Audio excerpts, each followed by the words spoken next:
Hello from Lisieux, the finishing town of Stage 6 of the 2011 Tour de France. It was the longest stage of this year's tour. We traversed east, just south of the Normandy beaches of Omaha and Utah. Today we saw Eddie Boassenhagen take the finish. Once billed as the next Eddie Merckx, he shows he can certainly finish it off. What's your take on the young man? Yeah, he didn't quite say it today, but I think he wanted to say I'm the first Edvald, but he didn't quite put it in those words. But it was impressive. I mean, yesterday we saw him take that, make a run for the finish yesterday, that climbing finish. He said he went too early yesterday. Got a great lead out from Geraint Thomas, who's really kind of proving to be a really versatile rider. He's still in the white jersey. Those two are roommates. They said they were joking about it, that Edvald won in the white jersey, but they're obviously tight on time. And Geraint said, well, I'll lead you out and you get the stage victory. Fair enough. An impressive win. He was quite emotional to win ahead of kind of one of his childhood heroes, Thor Hushovd, who was third to defend the yellow jersey today. It wasn't quite as messy as it was yesterday. There were a few incidents on the road today.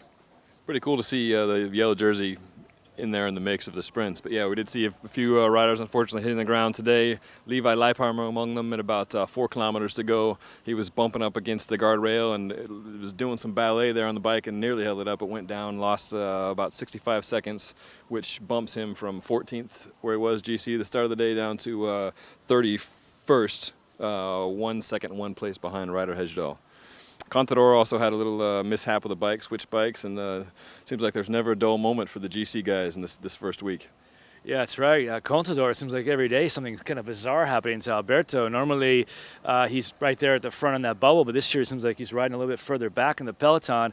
I don't know if that means perhaps his team's not as strong, or perhaps he's kind of maybe just trying to find his legs, hoping to get through this first week and really kind of come around in the second half of the tour.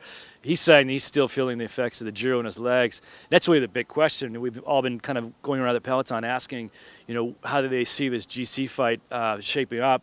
I was talking to Kim Anderson today, and he's thinking that they're kind of in the driver's seat with Andy and Frank Schleck, both strong and confident. They have a minute and a half head start on Contador. But Sean Yates, I was talking to him today before they won the stage with Team Sky, and he thinks that Cadel Evans is really in the driver's seat in this tour. If Contador has to attack, if he can't make that time up, he thinks Evans is going to be the guy who can win this tour. Evans is certainly sitting best of the GC contenders right now, second overall. Evans and the rest of the climbers just can't wait to get in the mountains. First mountain stage comes on Saturday. Not a super big mountain, but finish there in super best. First, the tour heads south with another sprint stage tomorrow, dead flat, no categorized climbs at all. I'm saying Mark Cavendish all the way. Yeah, I think this is the first sprint we'll see perhaps Pataki try to make a run for a stage. There's no tricky corners, there's no rising finishes. It's going to be a power sprint. It's going to be a Cav Pataki showdown. That's it for us. Check back soon to VeloNews.com for complete coverage on the Tour de France.